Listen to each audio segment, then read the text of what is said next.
মাথার ঘাম পায়ে ফেলে প্রবাসীরা টাকা ইনকাম করে। দেখেন কীরকম রৌদ্রের মধ্যে তারা কাজ করে যাচ্ছে। আর দেখেন কিভাবে বিল্ডিং কনস্ট্রাকশন সাইটে তারা কিভাবে ঢালাই দেওয়া হচ্ছে। এই গাড়িতে মাল মিক্স করে নিয়ে এসে এখানে ঢাইলা তারা বিম বানাচ্ছে। দেখেন বিল্ডিং কনস্ট্রাকশন সাইটে কাজ করলে কতটাই না পরিশ্রম করতে হয়, হাড়ভাঙ্গা পরিশ্রম করতে হয়।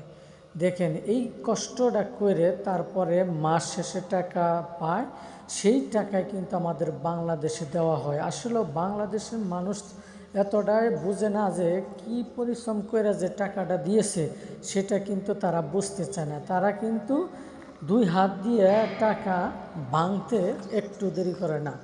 যেখানে টাকা যখন দিয়েছে মার্কেটে সবচেয়ে কোন জিনিসটা ভালো, কোন কাপড়টা ভালো, কোন খাবারটা ভালো, সেটাই কিন্তু কেনার জন্য তারা আগ্রহ থাকে।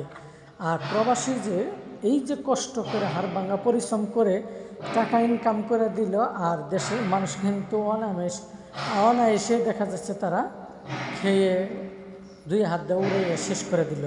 আর এই প্রবাসীরা সারা বছর ইনকাম করে, পকেটে মাস শেষে 5টা টাকাও থাকে না। কিছু কিছু সময় দেখা যাচ্ছে যে বেতন পাওয়ার পর ওই টাকা বাংলাদেশে দেওয়ার পরে দেখা যাচ্ছে যে নিজে রান্না করে যে খাবে, সবজি খরিদ করে খাবে, চাউল খরিদ করে খাবে, এই টাকাও কিন্তু তাদের পকেটে থাকে না। কতটা পরিশ্রম করে, কতটা কষ্ট করে টাকা ইনকাম করে, কিন্তু তারা খাইতে পারে না। এটাই হলো প্রবাসীর জীবন। প্রবাসীরা সারা জীবন কামাইতে পারে, তারা কিন্তু আসলে খাইতে পারে না। এটাই প্রবাসীদের কষ্ট, এবং প্রবাসীরা এইভাবে হাড়ভাঙ্গা পরিশ্রম করে যায় সারাটা বছর ফ্যামিলির জন্য। দেখেন আমি একটা কথা বলি কি, ফ্যামিলিকেও দিতে হবে এবং কি নিজের কাছেও কিছু রাখতে হবে।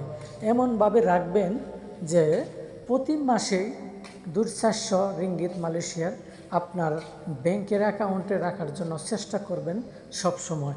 সব টাকা যদি আপনি বাড়িতে দিয়ে দেন তাহলে কিন্তু আপনার এক সময় পস্তাতে হবে। আপনি এটা মনে রাখবেন। যেহেতু আপনার কাছে যখন টাকা থাকবে না, তখন আপনি ওই টাকা বাংলাদেশে যে প্রতি মাসে 200-400 করে পাঠাইছেন, একটা অ্যাকাউন্টে জমাইছেন, সেই টাকা দিয়ে কিন্তু আপনি খরচ করে সুন্দরভাবে বাংলাদেশ থেকে চলে আসতে পারবেন। যেহেতু আমরা প্রবাসী ছুটিতে যাই এবং আসি, যাওয়া আসার মধ্যে থাকতে হয়, যেহেতু আমাদের টাকা ইনকাম করতে হয়।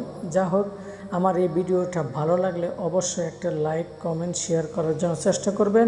আমার ইউটিউব চ্যানেলটা সাবস্ক্রাইব করার জন্য চেষ্টা করবেন। ফেসবুক পেজ থেকে দেখলে অবশ্যই